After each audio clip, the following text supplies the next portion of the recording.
The Kethamari considered themselves apex predators of the galaxy.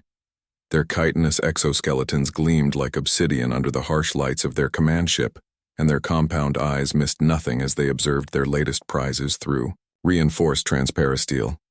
12 humans floated in separate containment pods, unconscious from the neural dampeners. Commander Zixith clicked his mandibles in satisfaction. The species file indicated these creatures were from the third planet, of a minor system, primitive bipeds who had barely achieved faster-than-light travel, perfect for the gladiatorial arenas of Nexus Prime. Such pathetic specimens, hissed Science Officer Vekla, her vocal cords producing the characteristic whistling sound of her species. No natural weapons, no armor plating, no enhanced musculature. The arena masters will be disappointed with this batch. Zixith's antennae twitched with amusement. The humans have one quality that makes them valuable. They're surprisingly durable. Our scouts reported they can survive in environments that would kill most species. The crowds enjoy watching them struggle before the inevitable end. What neither Kethamari knew was that one of the humans, Dr. Sarah Chen, a xenobiologist from the research vessel Endeavor, had been awake for the past 6 hours. Her enhanced metabolism, a result of genetic modifications for deep space exploration, had processed the neural dampener faster than expected. She'd learned to control her breathing and heart rate during her years studying hostile alien environments, skills that now kept the monitors from detecting her consciousness. Through slitted eyelids, she'd observed everything: the ship's layout, guard rotations, the location of their confiscated equipment, and most importantly, the Kethamari's fatal assumption about human limitations. When the night cycle dimmed the ship's lighting, Sarah began her work. Her fingers, which the aliens dismissed as weak manipulator appendages, possessed a dexterity that far exceeded anything in Kethamari physiology. Years of delicate specimen collection had trained her to work with microscopic precision, even in zero gravity. The containment pod's control panel proved surprisingly vulnerable to someone who understood both human and alien technology. Sarah's doctoral thesis had focused on adaptive engineering, how species develop tools based on their physiological limitations. The Kethamari, with their rigid exoskeleton and claw-like appendages, had designed systems that required brute force activation.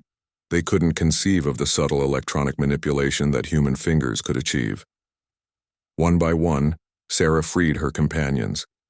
Captain Marcus Rodriguez, the Endeavor's commanding officer, regained consciousness first.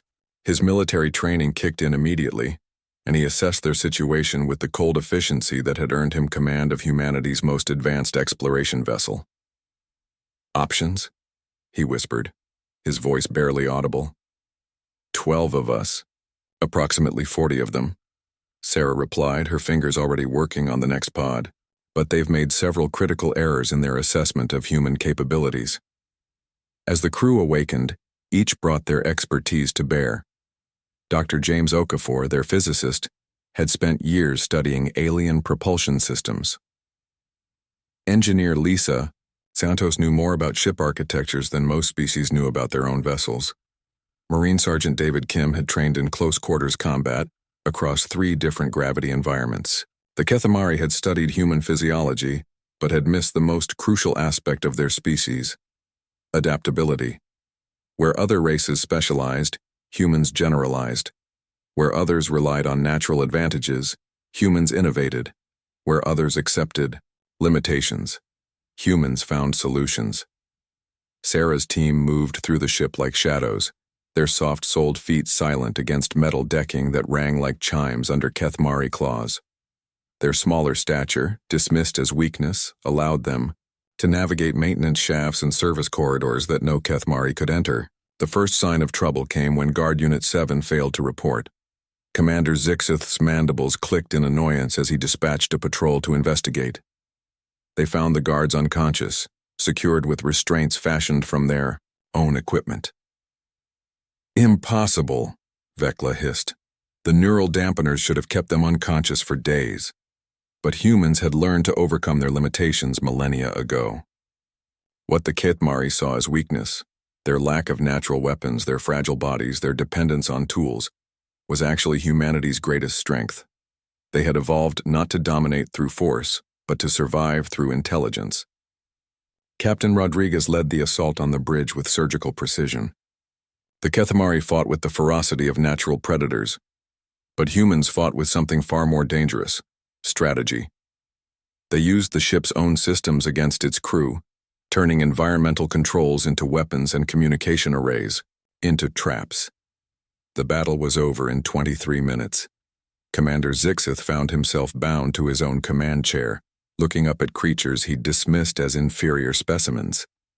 Captain Rodriguez stood before him, not with the savage triumph of a conqueror, but with the calm professionalism that marked humanity's approach to the universe.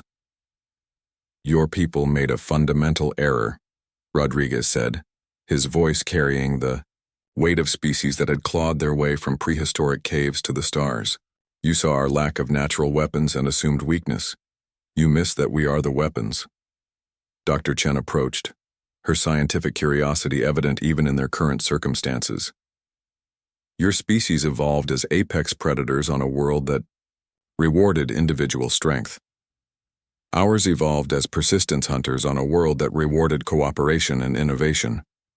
We learned to kill creatures 10 times our size not through superior strength, but through superior thinking." The captured Kethmari crew watched in growing horror as the humans systematically took control of their vessel. These creatures didn't just defeat them. They understood their technology better than they did themselves. Sarah's team had spent hours in their database absorbing centuries of Kethmari engineering knowledge and improving upon it in real time. "We're setting course for your homeworld," Rodriguez announced. "Not to conquer it, but to deliver a message. Humanity has been content to explore the outer rim of the galaxy, learning and growing, but if you insist on treating us as prey, you'll discover why we're the only species in our part of space that has never been successfully enslaved." As the ship jumped to hyperspace under human control, Commander Zixith finally understood the terrible truth. Humanity hadn't reached the stars despite their limitations. They'd reached the stars because of them. Every weakness had become a strength, every disadvantage an opportunity to innovate. The Kethmari had captured humans, thinking them easy prey. It was their first mistake, it would also be their last.